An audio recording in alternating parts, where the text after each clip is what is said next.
At ayan mga ka-crypto, sabi po sa ating balita dito ay Senator Kevin Cramer drops major statement. Ayan, pumasok na po tayo. Pumapasok na po pala tayo sa isa sa pinakamahalagang linggo para sa buong crypto industry. Lalong-lalo na sa ating mga para po sa ating mga XRP holders. Habang nagpapatuloy po ang mga pagbabago sa market, ang lahat ng mata ay nakatutok ngayon sa Washington. Meron po tayong isang napakahalagang balita dito na lumabas mula mismo sa live interview ni Senator Kevin Cramer sa Fox Business kasama po si Maria Bartiromo ngayon. Yan po. Para sa mga sumusubaybay sa mga nakaraang session, alam nating ito na ang mga huling legislative windows bago ang nakatakdang August recess ng Senado. Bilang miyembro ng Senate Banking Committee, itong si Senator Cramer ay may direktang saksi sa kung ano talaga ang nangyayari sa loob ng mga saradong pintuan kung saan tinatalakay o pinag-uusapan ang Clarity Act. Sa bidong ibinahagi dito ng kilalang crypto influencer na si Amelie, naging direkta po itong si Cramer sa kanyang mga pahayag tungkol sa kasalukuyang estado ng batas. Kaya sa video na ito ay pag-uusapan po natin ang mga detalye ng ulat na ito, ang mga balakid na kinakaharap ng bill at kung ano ang ibig sabihin nito para sa ating lahat nang walang halong komplikadong technical indicators, mga purong pangyayari at pananaw lamang mula sa mga eksperto at saka opisyal ang meron tayo dito. At ayan, simulan natin sa ating unang katanungan kung paano nga ba magiging malapit na ang pagpasa ng Clarity Act. Ayan, sa kanyang panayam kay Maria Bartiromo, inihayag po ni Senator Cramer na unti-unti nang nagiging mas malinawan ang direksyon ng Clarity Act habang isa-isang tinatalakay ang bawat maliit na isyo. Bagamat nilinaw niya na ang isang actual floor vote ay posibleng hindi mangyari ngayong mismong linggong ito, pinanindigan niya na ang Senado ay mananatiling in session, lumagpas man ang linggong ito bago sumapit ang opisyal na recess. Sa aking opinyon, kung susuriin po natin ang pahayag na ito, makikita natin ang realidad ng politika sa Amerika. Ang proseso ng paggawa ng batas ay hindi kailanman naging madali o mabilis, lalo na kung ang pinag-uusapan ay ang industriya ng digital assets na nagkakahalaga ng bilyong-bilyong dolyar. Sa panig ko, ang katotohanang sinabi ni Cramer na getting a little clearer ay nagpapakita na may progress. Pero hindi ibig sabihin nito ay lusot na tayo sa delikadong sitwasyon. Ang mga nakaraang prediction at odds ay nagpapakita na ang bill ay talagang mahihirapang makapasa ngayong taong 2026 kung magpapatuloy ang mga sagupaan ng magkabilang partido. Kailangan nating tingnan ito ng may sapat na pag-iingat dahil ang bawat araw na lumilipas ng walang botohan ay patuloy na nagpapaliit sa ating oras. Ngayon, ano ang totoong issue sa likod ng ethics provision? Isa po sa pinakamalaking dahilan kung bakit tumagal ang deliberasyon ay ang tinatawag na ethics provision.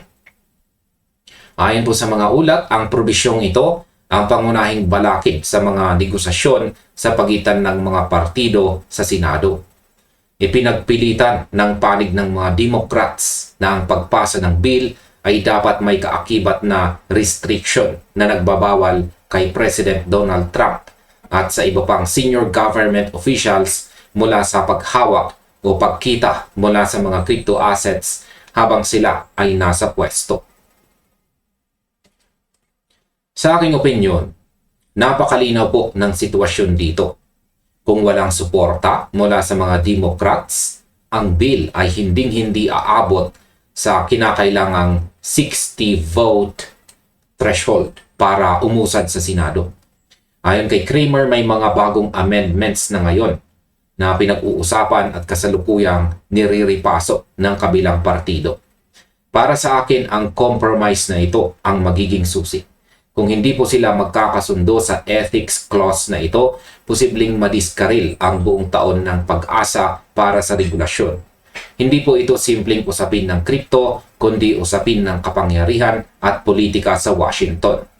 Kailangan nating abangan kung sino ang unang bibigay sa kompromisong ito sa mga susunod na araw.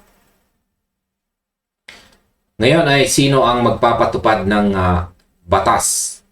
DOJ o State Attorneys General?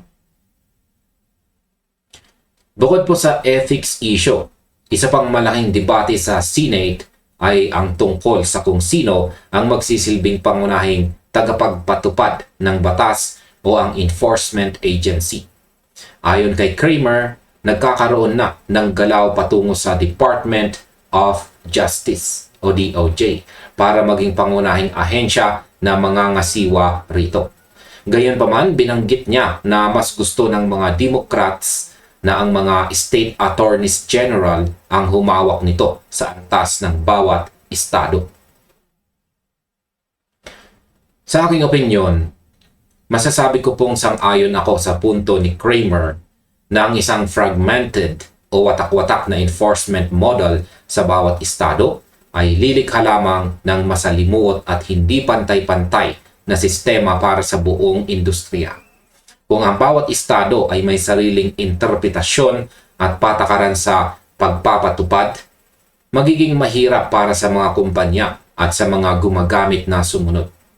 Ang pagtatalaga sa DOJ bilang pangunahing enforcer ay magbibigay po ng mas centralized at malinaw na gabay.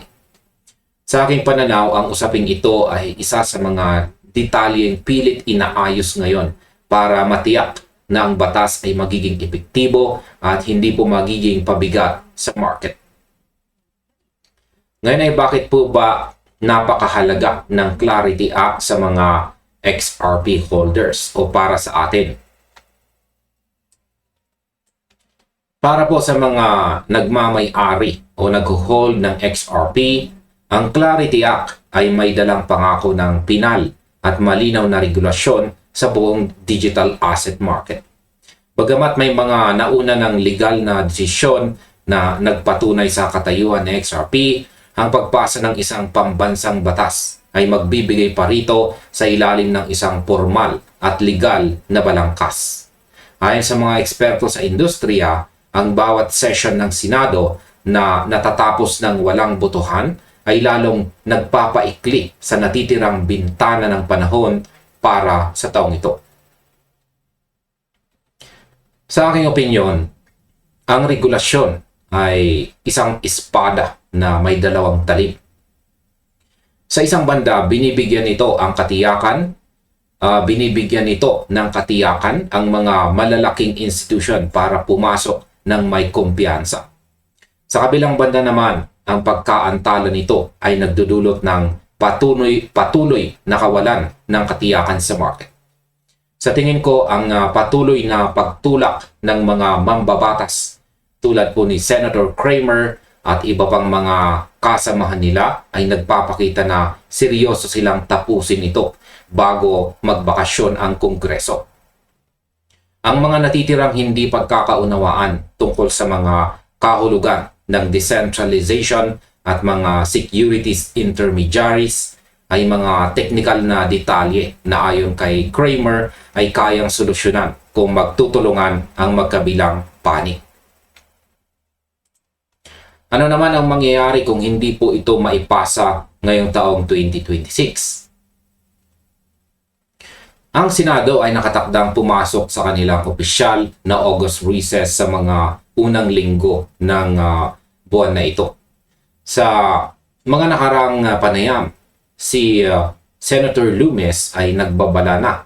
Nagbigay po siya ng warning na ang kabiguang maipasa ang batas ngayong taong 2026 ay posible pong magtulak sa buong proseso na maantala at mauwi pa sa taong 2030 bago po muling seryosohing talakayin o pag-usapan. Si Senator Cramer ay tahasang pumanig sa ganitong pananaw dahil sa tindi ng pangangailangan para sa agarang aksyon. Ayon sa kanya, kailangan na itong matapos ngayon upang maibigay na ang nararapat na linaw sa market.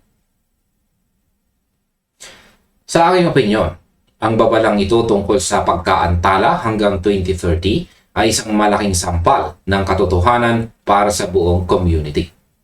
Ang gobyerno ng United States ay kilala sa pagiging mabagal kumilos pagdating sa mga makabagong teknolohiya tulad ng crypto kung walang matinding panggigipit mula sa mga mambabatas. Sa aking palagay, ang pagpupursige ni na Cramer at Loomis ay nagpapakita na ang kasalukuyang buwang ito ng July ang siyang pinakamalaking yugto. Kapag hindi po ito umusad ngayon, ang momentum ay tuluyang mawawala at mapipilitan ang industriya na maghintay na naman ng napakahabang panahon. Kaya naman ang bawat pahayag mula sa Senado ay dapat nating subaybayan ng may matang mapanuri. At ayan sa kabuuan, ang mga pahayag po ni Senator Kevin Cramer dito sa Fox Business ay nagbibigay po sa atin ng malinaw na larawan ng mga kaganapan sa likod ng mga saradong pintuan sa Senado. Ang pagpupursige na maipasa ang Clarity Act bago po sumapit ang August recess ay patunay na may mga taong lumalaban para sa kalinawan ng regulasyon sa industriya. Bagamat nandyan pa rin ang mga hamon tulad ng ethics provision at ang isyo sa pagitan ng DOJ at state enforcement, ang mismong pag-uusap ng mga mambabatas ay isang positibong senyales na umuusad ang usapan. Ay manatili po tayo mapagmatsyag, patuloy na subaybayan ang mga opisyal na balita mula sa Washington at lagi pong tandaan na ang mga desisyong ginagawa sa mga buluwagan ng kapangyarihan ngayon ay huhubog sa kinabukasan ng buong market sa mga susunod na taon. At hanggang dito na lamang po tayo sa video na ito mga ka-crypto. Maraming salamat sa inyong panunood. Maaaring panoorin na rin po ninyo sunod ang recommended video natin dito.